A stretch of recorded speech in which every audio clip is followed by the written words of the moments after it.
Let's make Fit India.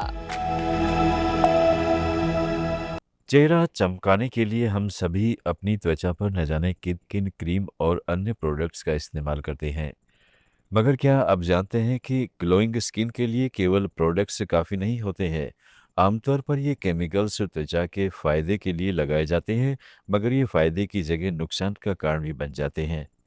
त्वचा पर लालिमा, फोड़ी फुंसी और एलर्जी जैसी समस्याएं पैदा हो जाती हैं। इस स्थिति में गोंद कतीरी का नुस्खा आजमाया जा सकता है। गोंद कतीरी का सेवन करने से त्वचा की कई समस्याओं से बचा जा सकता है। इसको खाने से शरीर में नेचुरल ठंडक आती है। इससे त्वचा को नमी मिलती है और एंटी एजिंग गुणों के कारण त्वचा को बहुत फायदे होते हैं।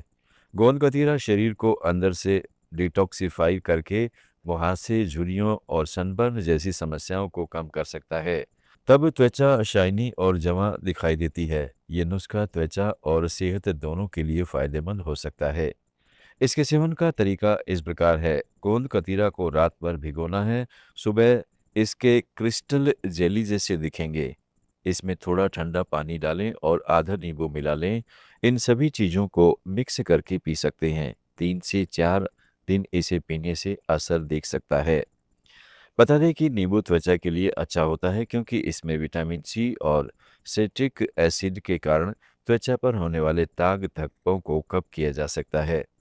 इससे त्वचा को शाइनी बनाने, एक्स्ट्रा ऑयल को साफ करने और मुहासों से लड़ने में मदद मिलती है। ये एक नेचुरल एक्सफोलिएटर की तरह काम करता है।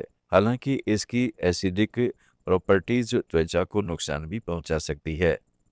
डिस्क्लेमर: लेख में दिए गए नुस्खे की जानकारी व दावे इंस्टाग्राम पर पोस्ट की गई वीडियो पर आधारित हैं। किसी भी तरह के नुस्खे को आजमाने से पहले किसी एक्सपर्ट की सलाह जरूर लें। पेटेडिया भी अब बात करते हैं। मिट्टी और तांबे के बर्तन किस प्रकार हमारे खाने के लिए खास होते हैं। भारतीय रसोई में मिट्टी और तांबे के बर्तनों का विशेष महत्व रहा है। मिट्टी के बर्तन में पकाया गया भोजन धीरे धीरे और सामान्य रूप से पकता है, जिससे स्वाद और पोषक तत्व देर तक बने रहते हैं। मिट्टी के घड़े का पानी प्राकृतिक रूप से ठंडा और ताजगी भरा माना जाता है। वहीं तांबे के बर्तन में रखा पानी पीना आयुर्वेदिक में लाभकारी बताया गया है, क्योंकि तांबा एंटी माइक्रोबियल गुणों से भरपूर माना जाता है। वैसे तांबे के बर्तन में खट्टे पदार्थ नहीं रखे जाने चाहिए। मिट्टी के बर्तन में खाना बनते ही एक अलग ही खुशबू पूरे घर में फैल जाती है। मिट्टी की हांडी में दाल या सब्जी पकाने का मज़ा ही कुछ और होता है, क्योंकि मिट्टी में खाना धीमी आंच पर पकता है, जिससे मसाले अच्छे से घुल जाते हैं और स्वाद दुगना हो जाता है। इसमें भोजन की नमी बनी रहती है, जिससे खाना और भी ज़्यादा टेस्टी और हेल्दी लगता है। अब तांबे के बर्तन की बात करते हैं। इसी तरह तांबे के बर्तन में रखा पानी पीने की परंपरा है। सुबह सुबह तांबे के या घड़े या लोटे का पानी पीना सेहत के लिए अच्छा माना जाता है। ऐसा कहा जाता है कि तांबा शरीर को अंदर से मजबूत बनाता है। यह इम्यूनिटी बढ़ाने में मदद करता है। यही वजह है कि पुराने जमाने के लोग तांबे के बर्तन में पानी जरूर रखते थे। इसी के साथ जानते हैं कि अन्य धातुओं से बने बर्तनों की खासियत। पत्थर की कढ़ाई। पत्थर की कढ़ाई में खाना बनाना भी एक देसी ट्रिक है।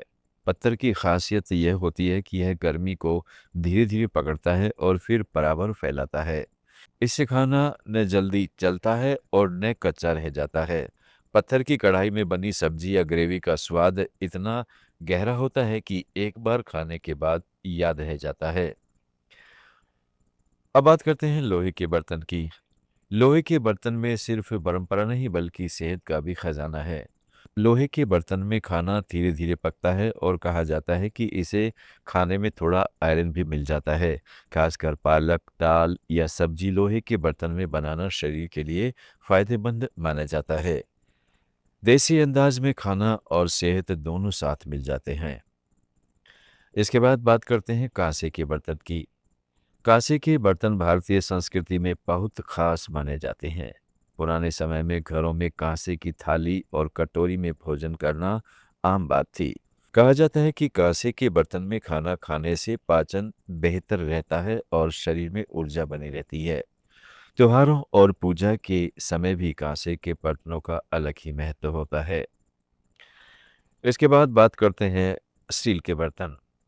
आज के समय में स्टील के बर्तन हर घर में सबसे ज़्यादा इस्तेमाल होते हैं। ये मजबूत होते हैं, जल्दी खराब नहीं होते और साफ करने में भी आसान होते हैं। रोज़मर्रा की कुकिंग के लिए स्टील एक अच्छा विकल्प है। हालांकि पारंपरिक बर्तनों जैसा देसी स्वाद इसमें नहीं आता, लेकिन मॉडर्न लाइफ में यह सबसे सुविधाजनक है।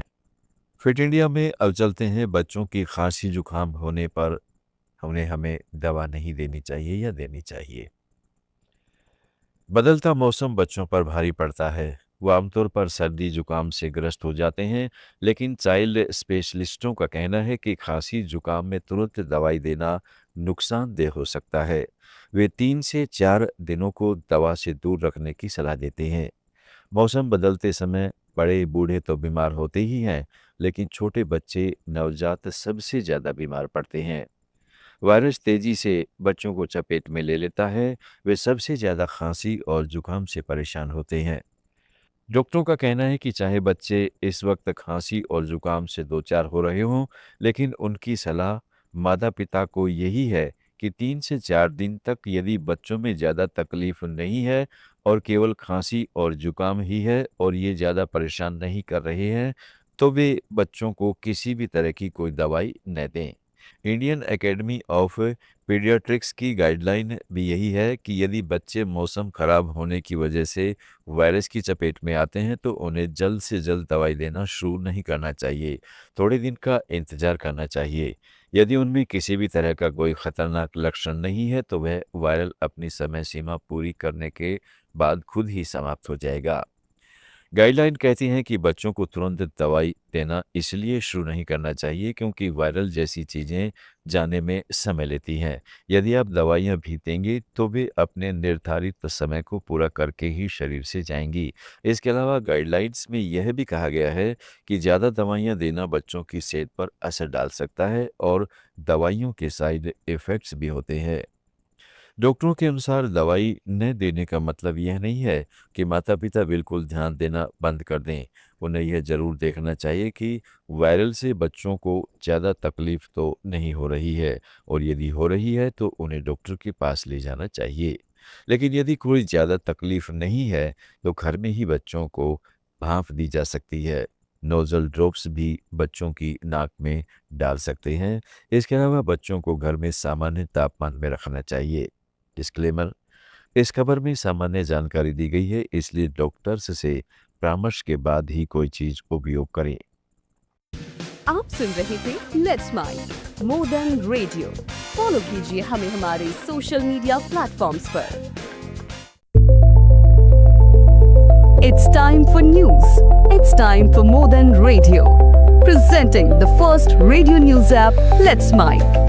Let's Mic, a news-based app on your phone where you get to watch and listen news, talk shows, interviews, radio show podcasts. On Let's Mic, you get all relevant information of TV, print, radio, podcast, and digital. Let's Mic talks about every segment of life.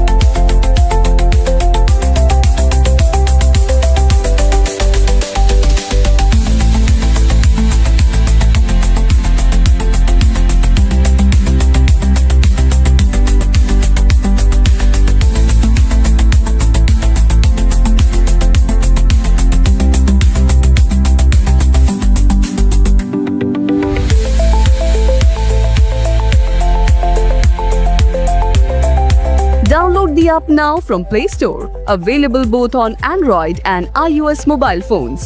Follow us on YouTube, Instagram, Twitter, LinkedIn, Facebook, Telegram, WhatsApp, Snapchat. Let's talk, let's connect, and let's mic. It's time for news. It's time for more than radio. Presenting the first radio news app, Let's Mic. Let's Mic, a news-based app on your phone where you get to watch and listen news, talk shows, interviews, radio show podcasts. On Let's Mic, you get all relevant information of TV, print, radio, podcast, and digital. Let's Mic talks about every segment of life.